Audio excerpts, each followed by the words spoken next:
नमस्कार। कहानी सागर के मंच से मैं श्रद्धा पांडे आप सभी को सुनाने जा रही हूँ कथा सम्राट मुंशी प्रेमचंद की कहानी। आज की कहानी का नाम है लांछन।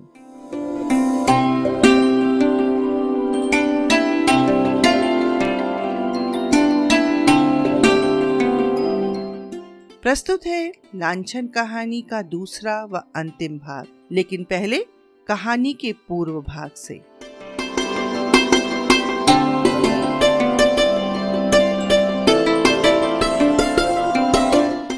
श्याम बाबू अपनी पत्नी पर शक करते हैं क्योंकि उन्हें अपने घर के बाहर एक व्यक्ति दिखाई पड़ता है जो एक मुन्नू मेहतर के द्वारा खिलौने उनकी बेटी के लिए भिजवाता है। देवी रानी खिलौने लेना नहीं चाहती, पर बेटी की जिद के आगे हार जाती है और उसे छिपाने की हिदायत देती है और यह भी कहती है कि बाबूजी को न बताए। पर हाय रे दुर्भाग्य, श्याम बाबू को खिलौने दिखाई पड़ जाते हैं। परिणाम स्वरूप वे अपना सारा रोष अपनी पत्नी पर उतारकर घर से बाहर चले गए। अब आगे।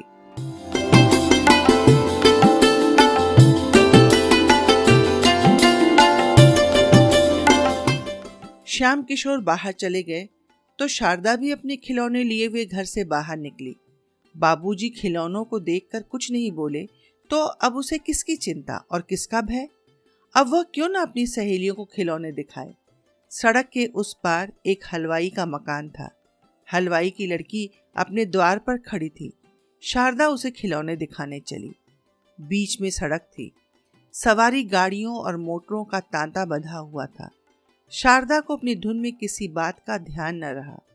बालोचित उत्सुकता से भरी हुई वह खिलौने लिए दौड़ी। वह क्या जानती थी कि मृत्यु भी उसी तरह प्राणों का खिलौना खेलने के लिए दौड़ी आ रही है। सामने एक मोटर आती हुई दिखाई दी। दूसरी ओर से एक बग्घी आ रही थी। शारदा ने चाहा दौड़कर उस पार निकल जाए। मोटर ने बिगुल बजाया। शारदा ने जोर मारा कि सामने से निकल जाए, पर होनहार को कौन टालता। मोटर बालिका को रौंदती हुई चली गई। सड़क पर एक मांस की लोथ पड़ी रह गई। खिलौने ज्यों के त्यों थे, उनमें से एक भी न टूटा था। खिलौने रह गए, खेलने वाला चला गया। दोनों में कौन स्थायी है और कौन अस्थायी, इसका फैसला कौन करे। चारों ओर लोग दौड़ पड़े। अरे, ये तो बाबूजी की लड़की जो ऊपर वाले मकान में रहते हैं। लोथ को कौन उठाए। एक आदमी ने लपक कर द्वार पर पुकारा, बाबूजी, बाबूजी, आपकी लड़की तो सड़क पर नहीं खेल रही थी, जरा नीचे तो आइए।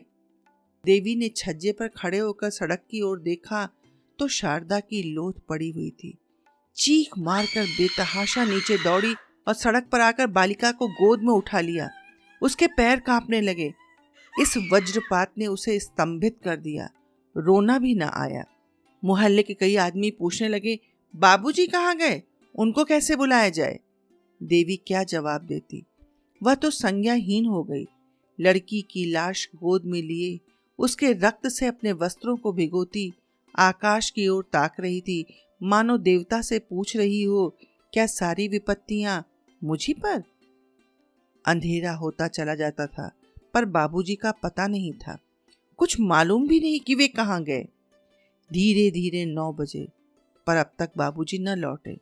इतनी देर तक बाहर न रहते थे। क्या आज ही उन्हें भी गायब होना था? 10 बज गए। अब देवी रोने लगी। उसे लड़की की मृत्यु का इतना दुख न था जितनी अपनी असमर्थता का।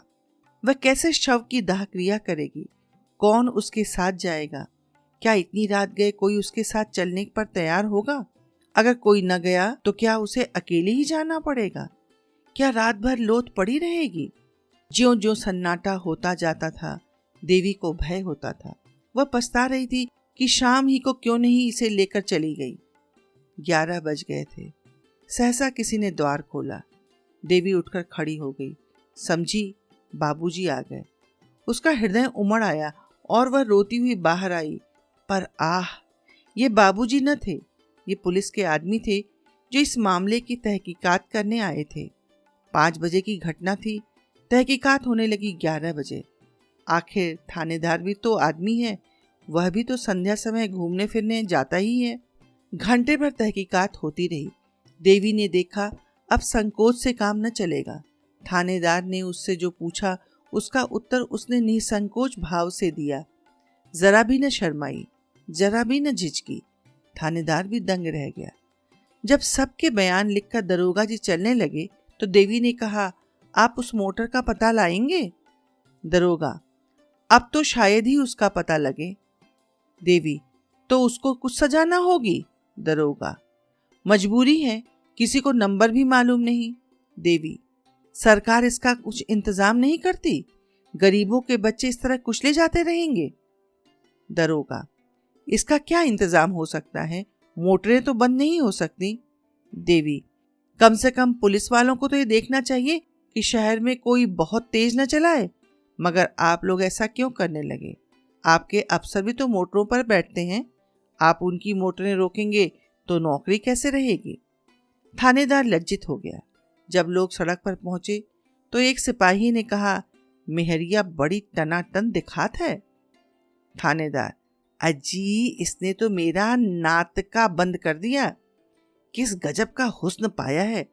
मगर कसम ले लो, जो मैंने एक बार भी उसकी निगाह की हो, ताकने की हिम्मत ही न पड़ती थी।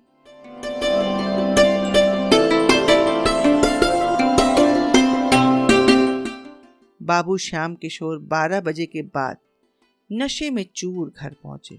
उन्हें यह खबर रास्ते में ही मिल गई थी। रोते हुए घर में दाखिल हुए। देवी भरी बैठी थी।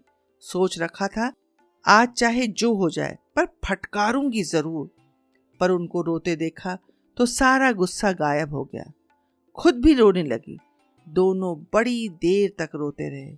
इस विपत्ति ने दोनों के हृदयों को एक दूसरे की ओर बड़े जोर से खींचा। उन्हें ऐसा ज्ञात हुआ कि उनमें फिर पहले का सा प्रेम जागृत हो गया है।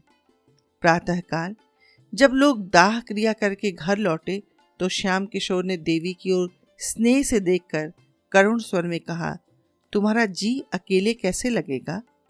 देवी, तुम 10-5 दिन की छुट्टी न ले सकोगे? श्याम, यही तो मैं सोचता हूँ, 15 दिन की छुट्टी ले लूं? श्याम बाबू दफ्तर छुट्टी लेने गए। इस विपत्ति में भी आज देवी का हृदय जितना प्रसन्न था उतना इधर महीनों से न हुआ। बालिका को खोकर वह विश्वास और प्रेम पा गई थी और यह उसके आंसू पोंछने के लिए कुछ कम न था। आह अभागिनी, खुश मत हो। तेरे जीवन का वह अंतिम कांड होना अभी बाकी है जिसकी तू कल्पना भी नहीं कर सकती।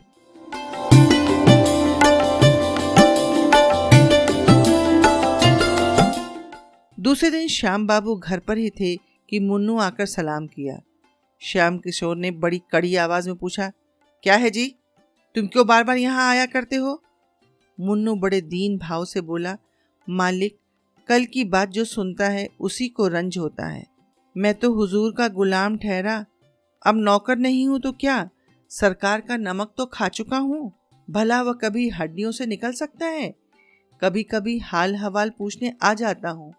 जब से कल वाली बात सुनी हुजूर, ऐसा कलक हो रहा है कि क्या कहूँ। कैसी प्यारी प्यारी बच्ची थी कि देखकर दुख दूर हो जाता था। मुझे देखते ही मुन्नू मुन्नू करके दौड़ती थी। जब गैरों का ये हाल है तो हुजूर के दिल पर जो कुछ बीत रही होगी हुजूर ही जानते होंगे। श्याम बाबू कुछ नर्म होकर बोले, ईश्वर की मर्जी में इंसान का क्या चारा। मेरा तो घर ही अंधेरा हो गया, अब यहाँ रहने को जी नहीं चाहता। मुन्नू, मालकिन तो और भी बेहाल होंगी। श्याम, मैं तो उसे शाम सवेरे खिला लिया करता था। माँ तो दिन भर साथ रहती थी।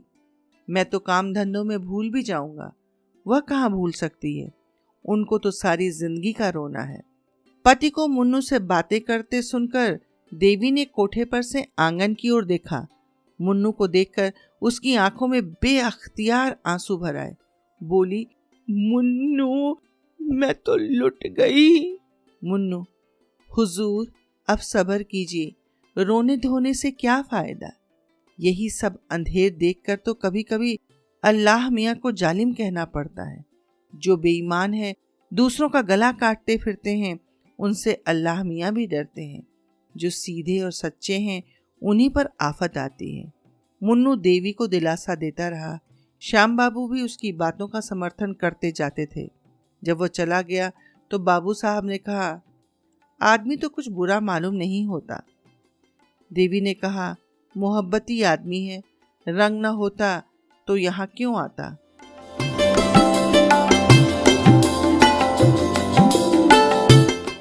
15 दिन गुजर गए। बाबू साहब फिर दफ्तर जाने लगे। मुन्नू इस बीच में फिर कभी ना आया। अब तक तो देवी का दिन पति से बातें करने में कट जाता था, लेकिन अब उनके चले जाने पर उसे बार बार शारदा की याद आती। प्रायः सारा दिन रोते ही कटता था। मोहल्ले की 2-4 नीच जाति की औरतें आती थीं, लेकिन देवी का उनसे मन न मिलता था। वे झूठी सहानुभूति दिखाकर देवी से कुछ ऐंठना चाहती थीं।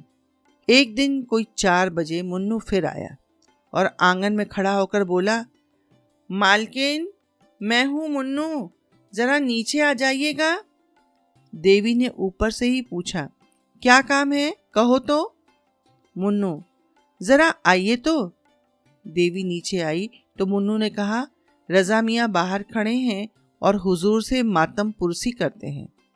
देवी ने कहा, जाकर कह दो ईश्वर की जो मर्जी थी वह हुई। रजा दरवाजे पर खड़ा था। ये बातें उसने साफ सुनी। बाहर से ही बोला, खुदा जानता है, जब से खबर सुनी है दिल के टुकड़े हुए जाते हैं। मैं जरा दिल्ली चला गया था, आज ही लौटा हूं। अगर मेरी मौजूदगी में ये बातें हुई होती तो और क्या कर सकता था, मगर मोटर वाले को बिला सजा कराए न छोड़ता। चाहे वह किसी राजा की मोटर होती, सारा शहर छान डालता। बाबू साहब चुपके बैठे रहे, पर यह कोई बात है? मोटर चलाकर क्या कोई किसी की जान ले लेगा? फूल सी मासूम बच्ची को जालिमों ने मार डाला। हाय, अब कौन मुझे राजा भैया कहकर पुकारेगा? खुदा की कसम, उसके लिए दिल्ली से टोकरी भर खिलौने लाया हूं। क्या जानता था कि यहाँ यह सितम हो गया। मुन्नू देख, ये तावीज लेकर बहू जी को दे दे, इसे अपने जूड़े में बांध लेंगी। खुदा ने चाहा तो उन्हें किसी तरह की दहशत या खटका न रहेगा। उन्हें बुरे बुरे ख्वाब दिखाई देते होंगे, रात को नींद उचट जाती होगी, दिल घबराया करता होगा। ये सारी शिकायतें इस ताबीज से दूर हो जाएंगी। मैंने एक बहुत पहुंचे हुए फकीर से ताबीज ली है। इसी तरह रजा और मुन्नू उस वक्त तक एक न एक बहाने से द्वार से न टले जब तक बाबू साहब आते न दिखाई दिए। श्याम किशोर ने उन दोनों को जाते देख लिया। ऊपर जाकर गंभीर भाव से बोले, रजा यहाँ क्या करने आया था? देवी, यूं ही मातम पुरसी करने आया था। आज दिल्ली से आया है, ये खबर सुनकर दौड़ा आया था। श्याम, मर्द मर्दों से मातम पुरसी करते हैं या औरतों से? देवी, तुम न मिले तो मुझे से शोक प्रकट करने चला आया। श्याम, इसके ये माने कि जो आदमी मुझसे मिलने आए वह मेरे न रहने पर तुझसे मिल सकता है, इसमें कोई हर्ज नहीं, क्यों? देवी, सबसे मिलने में थोड़े ही जा रही हूँ। श्याम, तो रजा क्या मेरा साला या ससुरा है? देवी, तुम तो जरा जरा सी बात पर झल्लाने लगते हो। श्याम, ये जरा सी बात है? एक भले घर की स्त्री एक शोहदे से बातें करे, ये जरा सी बात है? तो बड़ी बात किसे कहते हैं? ये जरा सी बात नहीं कि यदि मैं तुम्हारे गर्दन घोंट दूं तो भी मुझे पाप न लगेगा। देखता हूं फिर तुमने वही रंग पकड़ा है। इतनी बड़ी सजा पाकर भी तुम्हारी आंखें नहीं खोली। अब की क्या मुझे लेकर बीतना चाहती हो? देवी सन्नाटे में आ गई। एक तो लड़की का शोक, ऊपर यह अपशब्दों की बौछार और भीषण आक्षेप। उसके सिर में चक्कर सा आ गया। बैठकर रोने लगी। इस जीवन से तो मौत कहीं अच्छी है। केवल यही शब्द उनके मुंह से निकले। बाबू साहब गरज के बोले, यही होगा, घबराओ मत, मत घबराओ, यही होगा।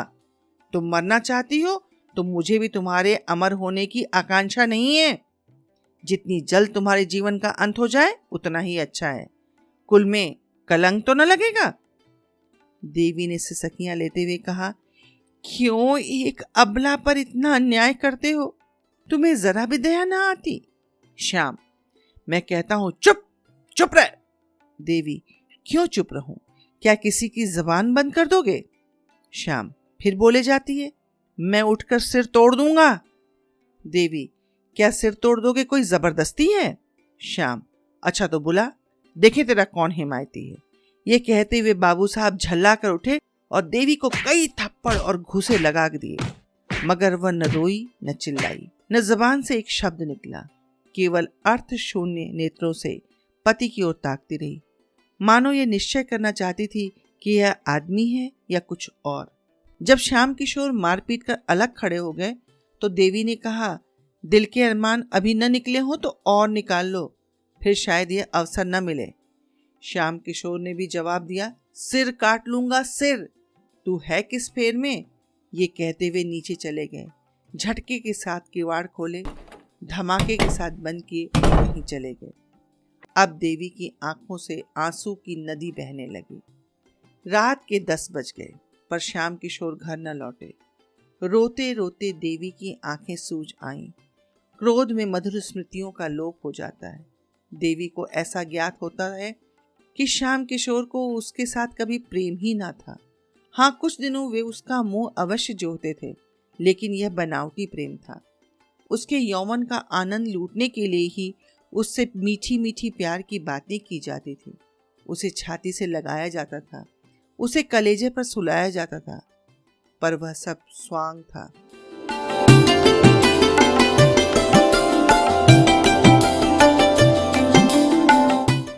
उसे याद ही ना आता था कि कभी उससे सच्चा प्रेम किया हो।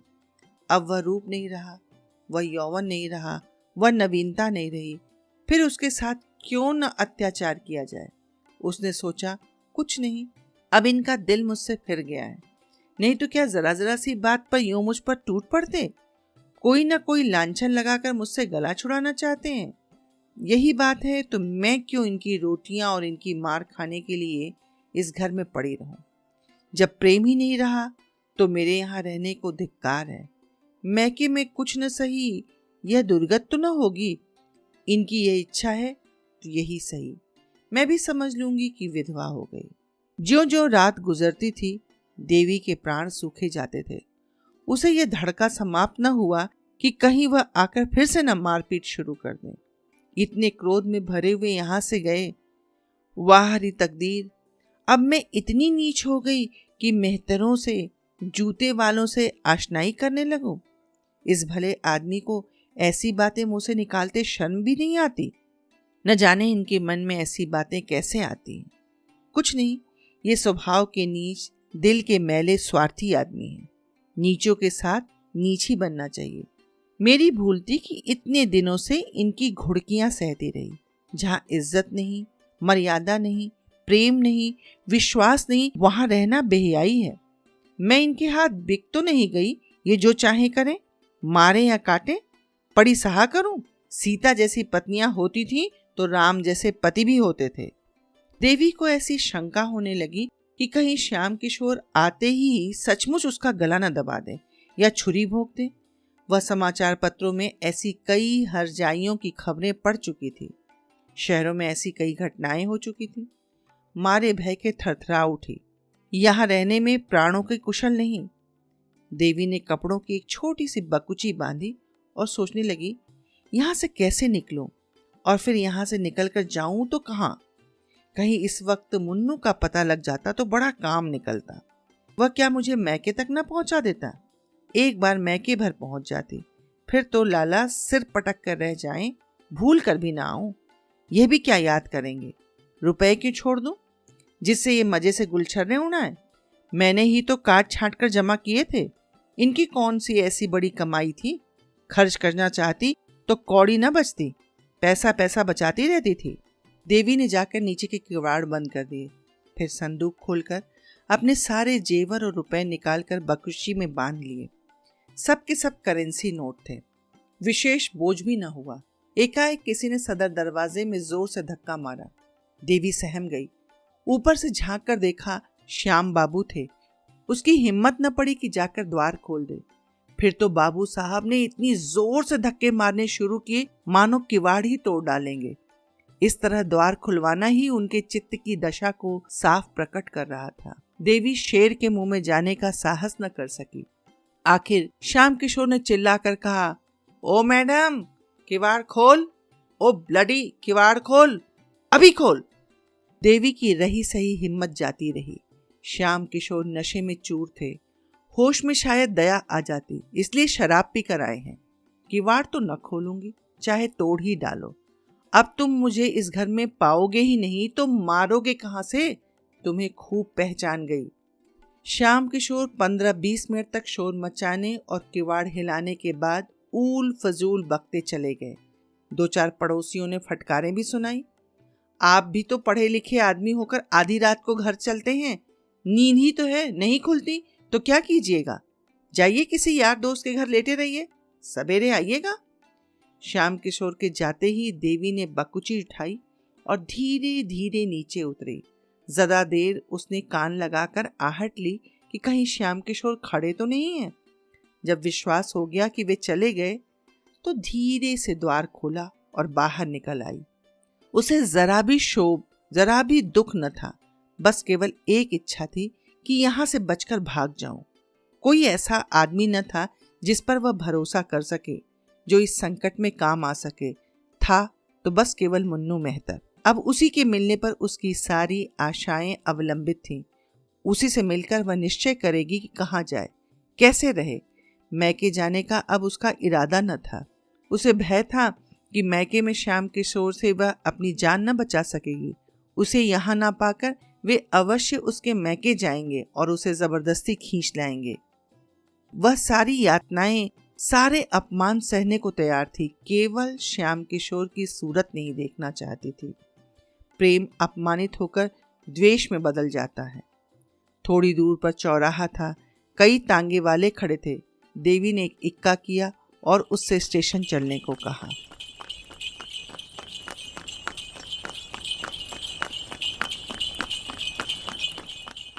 देवी ने रात स्टेशन पर काटी। प्रातःकाल उसने एक तांगा किराए पर लिया और पर्दे में बैठ चौक पहुंची। अभी दुकानें खुली न थीं, लेकिन पूछने से रजा मियाँ का पता चल गया।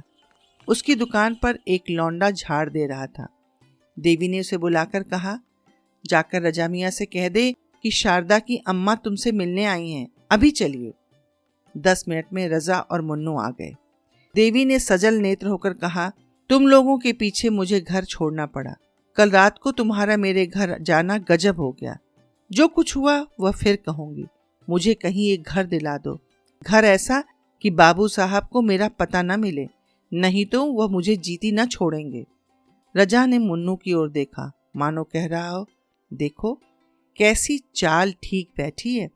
देवी से बोला, आप निशा खातिर रहें, ऐसा घर दिला दूंगा कि बाबू साहब के बाबा साहब को भी पता न चलेगा। आपको किसी बात की तकलीफ न होगी। हम आपके पसीने की जगह खून बहा देंगे। सच पूछो तो बहू जी, बाबू साहब आपके लायक ही नहीं थे। मुन्नू, बिल्कुल ठीक भैया, आप रानी होने के लायक हैं। मैं मालकिन से कहता था कि बाबूजी को दाल मंडी की हवा लग गई है, पर आप मानती ही न थी। आज रात को ही मैंने गुलाब जान के कोठे से उतरते देखा, नशे में चूर थे। देवी, झूठी बात, उनकी ये आदत नहीं है। गुस्सा जरूर करते हैं और गुस्से में आकर उन्हें नेक बद कुछ नहीं सूझता, लेकिन निगाह के बुरे नहीं हैं। मुन्नू, हुजूर मानती ही नहीं तो क्या करूं? अच्छा, कभी दिखा दूंगा तब तो मानिएगा। रजा, अबे दिखाना पीछे, इस वक्त आपको मेरे घर पहुंचा दे, ऊपर ले जाना। तब तक मैं एक मकान देखने जाता हूं, आपके लायक बहुत अच्छा है। देवी, तुम्हारे घर बहुत सी औरतें होंगी। कोई नहीं बहू जी, सिर्फ एक बुढ़िया मामी है, वह आपके लिए एक कहारिन बुला देंगी। आपको किसी बात की तकलीफ न होगी। मैं मकान देखने जा रहा हूँ। देवी, जरा बाबू साहब की तरफ भी होते आना, देखना घर आए कि नहीं। रजा, बाबू साहब से तो मुझे चिढ़ हो गई है, शायद नजर आ भी जाए तो मेरी उनसे लड़ाई हो जाए। जो मर्द आप जैसी हुस्न की देवी की कद्र नहीं करता, वह आदमी नहीं। मुन्नो, बहुत ठीक कहते हो भैया, ऐसी शरीफ जादी को न जाने किस मुंह से डांटते हैं। मुझे इतने दिन हुजूर की गुलामी करते हो गए, कभी एक बात न कही। रजा मकान देखने गया और तांगा रजा के घर की तरफ चला। देवी के मन में इस समय एक शंका का आभास हुआ, कहीं ये दोनों सचमुच शोहदे तो नहीं, लेकिन कैसे मालूम हो? ये सत्य है कि देवी ने जीवन पर्यंत के लिए स्वामी का परित्याग किया है, पर इतनी ही देर में उसे कुछ पश्चाताप होने लगा था। अकेली एक घर में कैसे रहेगी, बैठी बैठी क्या करेगी, ये कुछ समझ में नहीं आता था। उसने दिल में कहा, क्यों ना घर लौट चलूं, ईश्वर करे वे अभी घर ना आए हों। मुन्नू से बोली, तुम जरा दौड़ के देखो तो बाबूजी घर आए कि नहीं। मुन्नू, आप चलकर आराम से बैठे, मैं देख आता हूँ। देवी, मैं अंदर न जाऊंगी। मुन्नू, खुदा की कसम खा के कहता हूँ घर बिल्कुल खाली है। आप हम लोगों पर शक करती हैं। हम वे लोग हैं कि आपका हुक्म पाएं तो आग में कूद पड़े। देवी इक्के से उतरकर अंदर चली गई। चिड़िया एक बार पकड़ जाने पर भी फड़फड़ाई, किंतु पैरों में लासा लगे होने के कारण उड़ न पाई और शिकारी उसे अपनी झोली में रख लिया। वह अभागिनी क्या फिर कभी आकाश में उड़ेगी? क्या फिर उसे डोलियों पर चहकना नसीब होगा?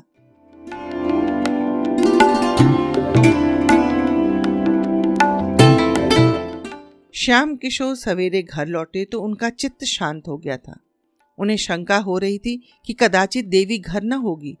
द्वार के दोनों पट खुले देखे तो कलेजा सन से हो गया। इतने सवेरे किवाड़ों का खुला रहना अमंगल सूचक था। एक क्षण द्वार पर खड़े होकर अंदर की आहट ली। कोई आवाज न सुनाई दी। आंगन में गए, वहां भी सन्नाटा, ऊपर चारों तरफ सूना, घर काटने को दौड़ रहा था। श्याम किशोर ने अब जा सतर्क होकर देखना शुरू किया।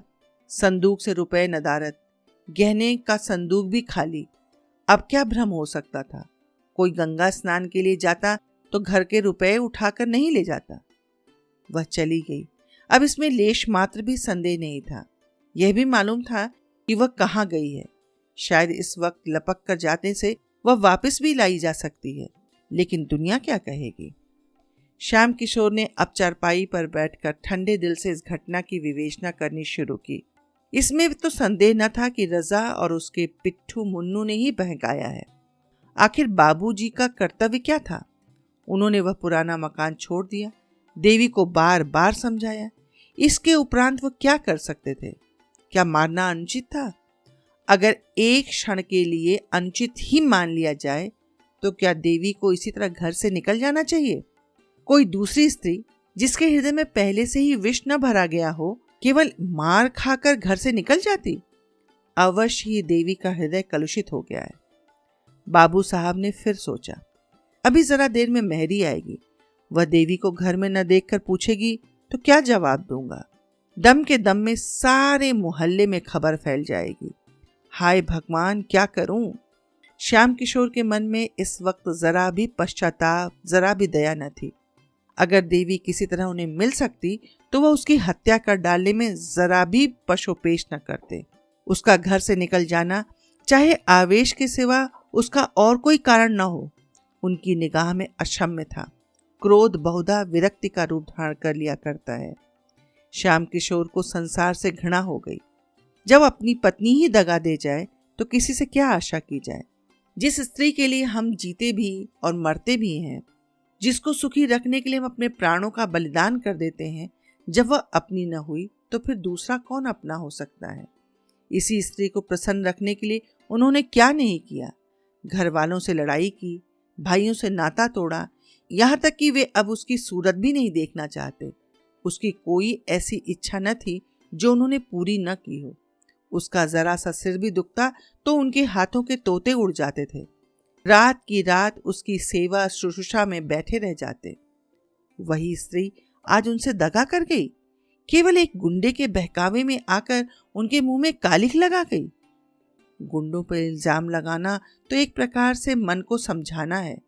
जिसके दिल में खोट न हो उसे क्या कोई बहका सकता है? जब इस स्त्री ने धोखा दिया तो फिर समझना चाहिए कि संसार में प्रेम और विश्वास का अस्तित्व ही नहीं, यह केवल भावुक प्राणियों की कल्पना मात्र है। ऐसे संसार में रहकर दुख और दुराशा के सिवा और क्या मिलता? हा दुष्टा, ले आज से तू स्वतंत्र है, जो चाहे कर। अब कोई तेरा हाथ पकड़ने वाला नहीं रहा। जिसे तू प्रियतम कहते नहीं थकती थी, उसके साथ तूने यह कुटिल व्यवहार किया। चाहूं तो तुझे अदालत में घसीटकर इस पाप का दंड दे सकता हूं, मगर क्या फायदा, इसका फल तुझे ईश्वर देंगे। श्याम किशोर चुपचाप नीचे उतरे, न किसी से कुछ कहा न सुना, द्वार खुले छोड़ दिए और गंगा तट की ओर चले। धन्यवाद।